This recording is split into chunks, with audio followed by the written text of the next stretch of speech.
मुझे लगता है ना, लोगों को ये चीज भी समझने की जरूरत है कि अगर किसी डॉक्टर ने कोई हॉस्पिटल अगर ओपन किया है, इतना इन्वेस्ट किया है, तो वो नहीं चाहेगा कि उसका नाम जो है वो लोगों में खराब हो। None of this is in the mind when any doctor is treating any patient. Money is a byproduct. It is just like cricket. Cricketers आज हम देख रहे हैं इतना पैसा कमा रहे हैं। वो कोई भी क्रिकेटर MS धोनी या सचिन तेंदुलकर की मेरे को A+ कॉन्ट्रैक्ट मिल जाएगा मैं इसलिए खेलूंगा नहीं खेल रहे हैं। They play cricket because it is their passion. पर वो क्रिकेट इसलिए नहीं खेल रहे कि मुझे इतना करोड़ रुपए मिल जाए। वो खेल रहे हैं क्योंकि उनको खेलना अच्छा लगता है। क्या है वेंटिलेटर और कैसे काम करता है ये? वेंटिलेटर बेसिकली एक मैकेनिकल डिवाइस है which helps, aids or assists a patient or an individual in breathing. Okay, तो हॉस्पिटल कब डिसाइड करता है कि नहीं, अब this patient needs a ventilator? मैं और आप यहाँ बैठ के बात कर रहे हैं, हम इसी बिना पे बात कर रहे हैं क्योंकि हम अपने से एक breathing pattern, respiratory rate, oxygen saturation maintain कर पा रहे हैं। अगर वही नहीं कर पाएंगे तब तो उसको सपोर्ट की जरूरत है। उसके थ्रू आपका लंग्स का कोलैप्स होने से प्रिवेंट करने के लिए एयर सप्लाई करते रहते हैं। वेंटिलेटर एक्चुअली मरीज को ठीक करता है या फिर it's just a life support system? The fact कि a patient needs ventilator is he और she is fighting for their life. They are literally not able to breathe. जैसे जैसे सपोर्ट कम हो रहा है वैसे वैसे आप ठीक हो रहे हैं। सर, आईसीयू की बात चली है तो मैं आपसे एक क्वेश्चन और करूंगा कि आईसीयू में भी क्या कई टाइप्स होते हैं या फिर ICU is just a single term for a single thing? There are many types of ICU. The idea is intensive critical care unit.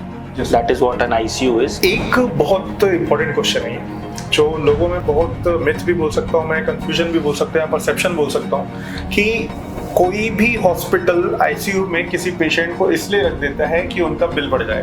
वो ना अंकित, कॉमन क्वेश्चन वो सोशल मीडिया और गब्बर इज बैक और सत्यमेव जयते देख के हो जाता है, जिसमें पोर्ट्रे ऐसे कर दिया गया है कि हॉस्पिटल या doctors are a money making machine या बिजनेस। वेंटिलेटर एक ऐसा टर्म है जो अगर आपका कोई अपना किसी हॉस्पिटल में एडमिट है और आपको अगर ये टर्म सुनाई दे जाए तो आप अंदर तक सिहर जाते हैं। इसका कारण क्या है? इसका कारण ये नहीं कि वेंटिलेटर में जाने के बाद आपका वो अपना उसके बचने की संभावना कम हो जाती है, बल्कि इसका कारण ये है क्योंकि आपको वेंटिलेटर के बारे में असल में ज्यादा कुछ पता ही नहीं। आज इसी वेंटिलेटर को डिकोड करने के लिए हम आए हैं horizon hospital and now we decode ventilator with Dr. Kshitij Dwivedi sir. Hello sir, how are you? Sir, क्या है वेंटिलेटर और कैसे काम करता है ये? सबसे पहले मैं चाहता हूं कि आप अपने व्यूअर्स को ये बताएं और उसके बाद हम और आगे इस पे बात करेंगे। Very simply put, ventilator basically एक मैकेनिकल डिवाइस है which helps, aids or assists a patient or an individual in breathing. मतलब वो आपको, जैसे आप हमने ऐसे हिंदी पिक्चरों में पहले देखा होगा, संजय दत्त की जो साजन पिक्चर थी वो बैसाखी के साथ चलते थे, तो बैसाखी एक सपोर्ट सिस्टम था उनको चलने में असिस्ट करने के लिए। Similarly the situation is with ventilators. It helps a patient who is not able to maintain oxygen saturation on their own to maintain saturation, to breathe. Okay, this is a very layman definition जो हम सब समझ सकते हैं। Basically ventilator ये है, एक machine जो आपको सांस लेने में मदद कर रही है। ओके, लेकिन लोगों को एक सवाल रहता है कि यूजुअली हॉस्पिटल कब डिसाइड करता है कि किसी पेशेंट को वेंटिलेटर में रखना चाहिए या नहीं रखना चाहिए? हम लोग तो जैसे एक लेमैन में हम ऐसा समझते हैं कि बहुत ज्यादा सीरियस है तो वेंटिलेटर पे डाल दिया, बट टेक्निकल लैंग्वेज में अगर मैं पूछूं तो हॉस्पिटल कब डिसाइड करता है कि नहीं, अब this patient needs a ventilator? देखिए अंकित, वेंटिलेटर ना कई टाइप के होते हैं। अगर हम उसको ब्रॉडली क्लासिफाई करें in a very simplistic terms, then there are two types of ventilators which are there, या two types of ventilation rather. Okay, one is invasive and one is non invasive. Okay, non invasive ventilator हमने बहुत लोग को सुना होगा, उनको OSA, obstructive sleep apnoea होता है। वो सोते टाइम बहुत कॉमनली CPAP मशीन या BiPAP मशीन हमने सुना है, उसको लगा के ही सोते हैं। That also is a ventilator, उसको लेमैन टर्म्स में कहा ही जाता है mini ventilator. And then the other ventilator is invasive ventilation, जिसमें हम एक एंडोट्रेकियल ट्यूब पेशेंट के मुंह के द्वारा डायरेक्ट सीधे ट्रेकिया में डालते हैं और उससे हवा को लंग्स में डिलीवर करते हैं। तो दो अलग अलग टाइप्स ऑफ वेंटिलेशन है on a very broad perspective. एक इन्वेसिव है, एक नॉन इन्वेसिव है। नॉन इन्वेसिव तो लोग अपने घर में मशीन लगा के रात को सोते ही हैं। तो सीरियस जो आप पूछ रहे हैं कि कब लगता है मरीज को या क्या ये सीरियस बात है, तो ऑफ कोर्स सीरियस बात है। मैं और आप यहाँ बैठ के बात कर रहे हैं, हम इसी बिना पे बात कर रहे हैं क्योंकि हम अपने से एक ब्रीदिंग पैटर्न, अपना respiratory rate, oxygen saturation maintain कर पा रहे हैं। ओके। जिस चीज को हम बहुत सहज और टेकन फॉर ग्रांटेड मानते हैं, अगर वही नहीं कर पाए मरीज, तब तो उसको सपोर्ट की जरूरत है। बिल्कुल, अगर ऑक्सीजन ही नहीं ले पा रहा। यस, तो of course it is a very serious thing, you are not able to breathe. आप सांस ही नहीं ले पाएंगे तो आपके बॉडी का और कोई फंक्शन काम नहीं करेगा। अगर आप सांस नहीं ले पा रहे हैं तो दिमाग को खून नहीं पहुंच रहा है, आपके बाकी किडनी को, लंग्स को, लिवर को, उन ऑर्गन्स को खून नहीं पहुंच रहा है। खून नहीं पहुंच रहा है, खून से मतलब मेरा इंटेंशन, खून के अंदर जो ब्लड ऑक्सीजन होता है that is not getting delivered to those organs, so eventually those organs die। जो hypoxic injury कहते हैं, वो कहते ही इसीलिए है कि दिमाग को ऑक्सीजन नहीं मिला। दिमाग को ऑक्सीजन ऐसा नहीं कि हवा के फॉर्म में जा रहा है, पर it is through the blood जिसके अंदर ऑक्सीजन होता है जो दिमाग को या किसी और ऑर्गन को मिल रहा है।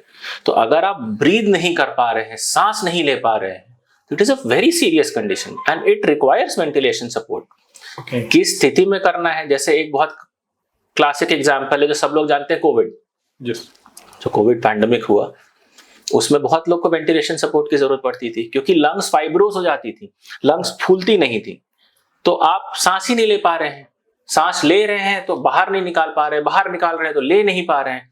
तो उस स्थिति में हम बाहर से एक नॉर्मल जो प्रेशर होता है उसको मेंटेन करते हुए मैकेनिकल डिवाइस जिसको वेंटिलेटर कहते हैं, उसके थ्रू आपका लंग्स का कोलैप्स होने से प्रिवेंट करने के लिए एयर सप्लाई करते रहते हैं। That is what ventilator is and that is how it is decided कि जरूरत है कि नहीं है पेशेंट को। अगर वो सांस नहीं ले पा रहे हैं, सैचुरेशन नहीं मेंटेन कर पा रहे हैं, ब्रीदिंग पैटर्न ठीक नहीं है, बहुत स्ट्रेन पड़ रहा है सांस लेने में कि आप थक जा रहे हैं, आप बहुत थक जा रहे हैं सांस लेने में, इसलिए आपका दिल भी ओवर टाइम काम कर रहा है, हार्ट रेट भी बढ़ रहा है, तो आप उधर भी प्रेशर डाल रहे हैं। So there are multiple parameters which are there at play कि कब हमें वेंटिलेशन की जरूरत है, वेंटिलेटर की जरूरत है।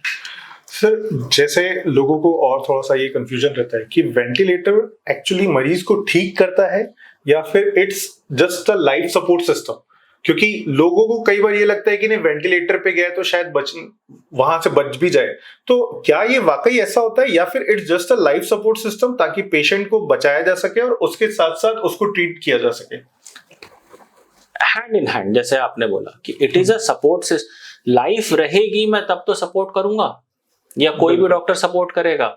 द फैक्ट कि a patient needs ventilator is he और she is fighting for their life, they are literally not able to breathe. तो पहला परिपेक्ष है उसको बचाना।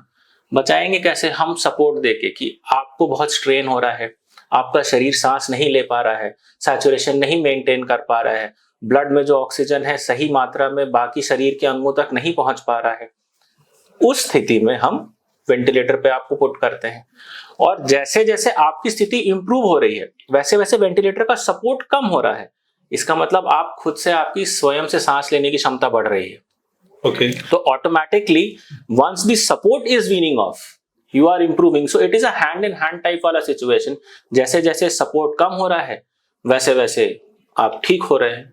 It is just like that. अगर मान लीजिए कोई पेशेंट वेंटिलेटर पे है तो एक बेसिक नीड्स होती है लाइफ की, जैसे वो मल त्याग करेगा या फिर उसे खाना खाना है, तो ये सब वो क्योंकि बेड पे है, प्रॉपरली बेड पे है, अनकॉन्शियस है I think as per my knowledge, तो क्या उस टाइम हॉस्पिटल कैसे उसको मैनेज करता है? ये सारी चीजें कैसे मैनेज होती है किसी पेशेंट की? देखिए, जो डेली यूरिन आउटपुट है, ज्यादातर करके जो वेंटिलेटर बाउंड पेशेंट्स रहते हैं दे आर कैथेटराइज्ड।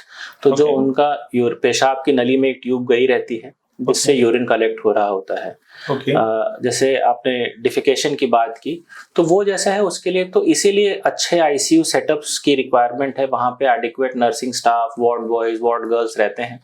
जो दैनिक क्रियाएं हो रही हैं उनको साफ सफाई रखना, मेंटेन करना, क्योंकि पेशेंट जैसे आपने बोला हिल नहीं सकता है, बेड बाउंड है, तो कई बार एक ही पोजीशन पे रहने से, करवट नहीं लेने से बेड सोर होने की भी संभावना रहती है। तो इन मरीजों को हम नॉर्मल मैट्रेस की जगह एक एयर मैट्रेस लगा के रखते हैं जिससे पेशेंट को बेड सोर ना हो। टाइम टू टाइम स्टाफ उनको करवट अपने से ही दिलाता है। जहां तक न्यूट्रिशन की बात रही तो वो पेरेंटरल रूट से रहता है, आपने देखा होगा आईवी लाइन लगी रहती है। बिल्कुल। उसके थ्रू शरीर की जो डेली न्यूट्रिशन है दैट इज प्रोवाइडेड, टीपीएन कहते हैं उसको, ट्रांसपेरेंटरल न्यूट्रिशन। तो उसके थ्रू जितना भी मात्रा में आपको चाहे विटामिन हो, मिनरल्स हो, कार्बोहाइड्रेट हो, फैट हो, it is a medication only. पर ऐसा नहीं है कि your body is getting deprived of essential minerals which are required to work, that is constantly being given. ऐसा हमारा आइडिया ये नहीं है कि आप जब वेंटिलेटर से निकल के आए तो एकदम सूख के डंडी हो जाए और आप एकदम न्यूट्रिशन ही ना रहे, एकदम कमजोर हो जाए। It is a holistic approach. मुझे सिर्फ आपका ब्रीदिंग पैटर्न या लंग इंप्रूव नहीं करना है, जब मैं आपको डिस्चार्ज करूं तो आप पूरी तरह से ठीक होके जाएं। तो nutrition is a very important part. तो टीपीएन से उसको मैनेज करते हैं और जो डाइटरी सप्लीमेंट्स हैं उससे मैनेज करते हैं। किसी को एल्बुमिन देना है, एल्बुमिन देते हैं। तो all of that is taken care of by the hospital when the patient is admitted in the ICU. वो लुकआउट ही hospital intensivist, ICU staff, ICU doctors, ICU nursing staff का रहता है। सर, आईसीयू की बात चली है तो मैं आपसे एक क्वेश्चन और करूंगा कि आईसीयू में भी क्या कई टाइप्स होते हैं या फिर ICU is just a single term for a singular thing? For ease of understanding for everybody, there are many types of ICU. The idea is intensive critical care unit. Yes. That is what an ICU is, कि आप critical हैं, आपको care की जरूरत है। पर एक by and large bifurcation रहता है बहुत simplistically, एक MICU and SICU. MICU is medical ICU, SICU is surgical ICU. Surgical ICU में आपके वो patients रहेंगे जो post operative हैं या प्री ऑपरेटिव भी अगर आपको लगता है जरूरत है।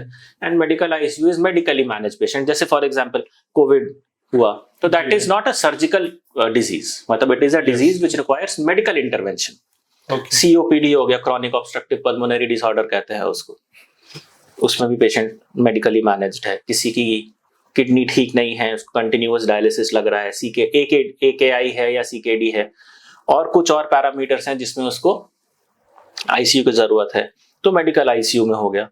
Then there are further classifications also. एक एनआईसीयू होता है, नवजात शिशुओं के लिए होता है।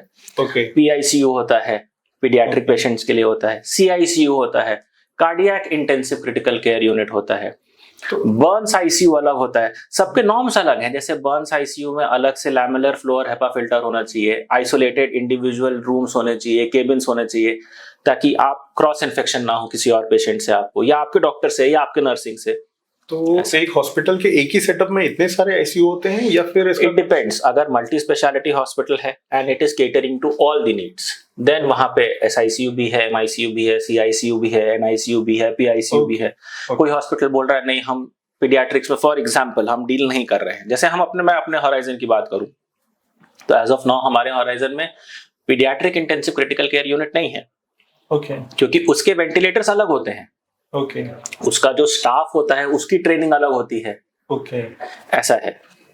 बड़े और जो हॉस्पिटल्स हैं जहाँ पे कार्डियक सेटअप्स है जैसे रहते हैं, बहुत जगह रहते हैं, जैसे हमारे यहाँ पे भी है, तो कार्डियक क्रिटिकल केयर यूनिट्स अलग है। तो हमने सेग्रीगेट करके रखा है कि किसी पेशेंट जिसको दिल की बीमारी है और आईसीयू की आवश्यकता है तो उसको सीआईसीयू में रखेंगे, इस तरह से। तो आप लोगों के पास अगर इस टाइप के केसेस आते होंगे इन केस, तो आप फिर उसको रिफर करते होंगे किसी और हॉस्पिटल में, किसी और यूनिट में? जो सर्विसेज अगर किसी भी हॉस्पिटल के पास किसी भी कारणवश नहीं है तो वो तो हम रिफर ही करते हैं। हम क्या कोई भी रिफर करता है।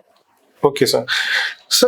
एक बहुत इंपॉर्टेंट क्वेश्चन है ये, जो लोगों में बहुत मिथ भी बोल सकता हूँ मैं, कंफ्यूजन भी बोल सकते हैं, परसेप्शन बोल सकता हूँ, कि कोई भी हॉस्पिटल आईसीयू में किसी पेशेंट को इसलिए रख देता है कि उनका बिल बढ़ जाए। मतलब ये कॉमन क्वेश्चन है जो आम लोगों में सुनने को मिलता है।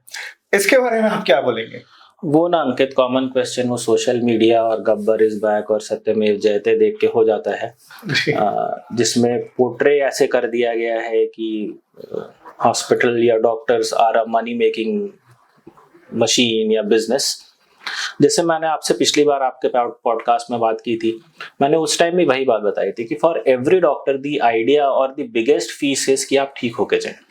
बिल्कुल सर। मतलब अगर आप डॉक्टर नहीं हैं और अगर आपने पेशेंट को ठीक नहीं किया है तो बहुत एब्स्ट्रैक्ट है वो फीलिंग, मैं आपको एक्सप्लेन नहीं कर पाऊंगा वर्ड्स में, कि जब पेशेंट या उसका परिवार आपसे फॉलो अप में आपसे मिलने के लिए, अगर वो किसान है तो अपने घर का चाहे लौकी हो, चाहे कद्दू हो, चाहे आलू हो, अगर वो आर्थिक रूप से सक्षम नहीं है, वो लेके आए बस थैंक यू बोलने के लिए, it is an intensely gratifying feeling. No amount of money in the world can measure up to that. तो ये बात समझना बहुत जरूरी है कि जब कोई भी पेशेंट हॉस्पिटल आता है, ये मॉल नहीं है ना कि चलो आज संडे घूम के आते हैं, बिल्कुल है ना, या ड्राइव पे होके आते हैं. आपने स्वयं से इतना निर्णय या एनालिसिस तो कर ही लिया कि मुझे हॉस्पिटल जाने की जरूरत है क्योंकि मैं बीमार हूं. बिल्कुल. तो अब जब आप यहां तक आ गए हैं तो जिनके पास आए हैं कम से कम इतना भरोसा रखिए कि they will make the right call और राइट ट्रीटमेंट फॉर यू. बिल्कुल. क्योंकि आप ट्रीटमेंट कराने तो उनसे ही आए हैं ना, ये बहुत जरूरी आप ट्रीटमेंट कराने तो उनसे ही आए हैं ना. मैं आपका किसी बीमारी का इलाज आपकी शर्तों पे और आपके बताए हुए गाइडलाइन पे नहीं कर सकता. बिल्कुल. As we discussed in the last podcast also, for any decision to be made कि पेशेंट को आईसीयू में रखना है कि वार्ड में रखना है कि किस टाइप के आईसीयू में रखना है, it requires intensive training. And ऐसा it is not just training, it is your blood work, it is your reports, it is your symptoms which help us come to a conclusion कि इस patient को हम ICU में रखेंगे, इसको general ward में भी रख सकते हैं, इसको वार्ड में जाने की जरूरत है, प्राइवेट वार्ड में, डीलक्स वार्ड में, जो भी है. So that is how that decision is based. It has really got nothing to do with the amount of billing that is generated. Okay. As I said, the main billing part of a hospital or a doctor is the good wishes. वो good will कितनी generate कर रहा है अपने आसपास इर्द गिर्द society में अपने लिए. बिल्कुल. Obviously money is a by product of that. मुझे लगता है ना लोगों को ये चीज भी समझने की जरूरत है कि अगर किसी डॉक्टर ने कोई हॉस्पिटल अगर ओपन किया है, इतना इन्वेस्ट किया है, तो वो नहीं चाहेगा कि उसका नाम जो है वो लोगों में खराब हो. वो बल्कि ये चाहेगा कि वो लोगों को और ज्यादा से ज्यादा अच्छा करे ताकि लोग जो है एक दूसरे को बताएं. तो हाँ, दैट इज द आइडिया. वही आइडिया है. आपने उसको एक मॉनेटरी टैग के साथ जोड़ दिया कि उसने इन्वेस्ट किया और इतना कैपिटल लगाया. जी. None of this is in the mind when any doctor is treating any patient. कि मेरा कितना इंफ्रास्ट्रक्चर था या कितने की जमीन खरीदी और इतना रुपए स्क्वायर फीट पे कंस्ट्रक्ट किया और इतने का इन्वेस्टमेंट हो गया और इतना ईएमआई आएगा. None of this goes in any doctor's mind. Okay. When he or she is treating a patient. The only thing is कि आप जो कंप्लेंट लेके आए हैं, मैं to the best of my और in terms of any other doctor, his or her capability आपको ठीक करके भेज दूं. असली बिलिंग जो है वो यही है कि आप ठीक होके जाएं, आप अपने मम्मी पापा को, अपने वाइफ को, अपने बच्चे को बताएं कि मैं हॉराइजन गया, फ्रेंड सर्कल में बताएं और मैं वहां ठीक होके आया. And in time of their need, खुदा ना खास्ता उन लोग को अगर जरूरत पड़े तो वो भी रिकमेंड कर पाए. And then that cycle goes on, वो कड़ी से कड़ी जुड़ के 4 लोग और जुड़ते हैं. That is the real billing. Not कि इतना रुपए पर डे, बेड चार्ज और वो. The idea is to treat the patient. मैं एक पेशेंट से for example x amount of money ले भी लिया और अगर आप खुश नहीं हैं और या मैं ठीक नहीं कर पाया तो वो तो चैप्टर क्लोज हो गया ना. उसके बाद तो आप या आपका फ्रेंड सर्कल या आपका फैमिली कभी नहीं आएगा हमारे पास. सही बात है. So we have to understand and relate to short term needs and long term goals. For everybody it is a long term goal. The idea is to treat कि हम 4 जगह जाएं तो लोग बोले हाँ डॉक्टर साहब के पास गया तो उन्होंने ठीक किया, उन्होंने मेरे मम्मी को ठीक किया, पापा को ठीक किया, मुझे ही ठीक किया. That is the biggest reward. बिल्कुल सर. एक माउथ पब्लिसिटी भी होती है डॉक्टर की और that is actually the reward. Publicity भी नहीं अंकित, मैं वही बता रहा हूँ, इट इज अ रिवॉर्ड. मतलब मैं बोल रहा हूँ ना, जो मनी पार्ट है या पब्लिसिटी पार्ट है, it is a by product of the service that you have rendered. मतलब the main goal is not to have X amount of money in your account at the end of the day. The idea is to look yourself in the mirror and understand कि I have contributed to the society in the best way I can. मुझे जिस चीज की training मिली है, मैंने जिस चीज के लिए 10 साल लगाए हैं पढ़ाई करने के लिए, मैं उस ज्ञान को डिलीवर कर पा रहा हूं. The idea is to get up every day in the morning and look yourself in the mirror and feel thankful कि मैं इस पोजीशन में हूं ये करने के लिए. Money is a by product. It is just like cricket. Cricketers आज हम देख रहे हैं इतना पैसा कमा रहे हैं. वो कोई भी क्रिकेटर MS धोनी या सचिन तेंदुलकर की मेरे को A+ कॉन्ट्रैक्ट मिल जाएगा मैं इसलिए खेलूंगा नहीं खेल रहे हैं. बिल्कुल. They play cricket because it is their passion and it is they are thankful कि वो देश को रिप्रेजेंट कर पा रहे हैं. Of course money is a by product. फिर उनको एंडोर्समेंट्स मिल रहे हैं और A कॉन्ट्रैक्ट मिल रहा है, B कॉन्ट्रैक्ट मिल रहा है, पर वो क्रिकेट इसलिए नहीं खेल रहे कि मुझे इतना करोड़ रुपए मिल जाए. वो खेल रहे हैं क्योंकि उनको खेलना अच्छा लगता है. आई थिंक ये बहुत अच्छा एग्जाम्पल दिया है सर ने कि जिन लोगों को कंफ्यूजन है हॉस्पिटल को लेकर, तो आप इस एग्जाम्पल को अच्छे से रिलेट कर सकते हैं कि एक क्रिकेटर इसलिए नहीं खेलता है कि उसको ब्रांड्स मिले, वो इसलिए खेलता है कि उसको बेस्ट देना है. तो जस्ट लाइक डॉक्टर्स भी यही करते हैं कि वो इसलिए नहीं करते हैं कि उनका कुछ मतलब उस पर मॉनिटरी गेन हो, वो बल्कि इसलिए करते हैं कि वो जो करें वो बेस्ट हो. तो सर इसके साथ एक लास्ट सवाल है मेरा, और एक बेसिक सा क्वेश्चन है ताकि ये अवेयरनेस लोगों को हो. यूजुअली जो ICU है, इंटेंसिव केयर यूनिट जो है, वो बहुत ज्यादा एक सैचुरेटेड प्लेस में बोल सकता हूँ, कन्फाइंड प्लेस में बोल सकता हूँ, ताकि पेशेंट को बहुत अच्छे से प्रॉपर केयर दी जाए.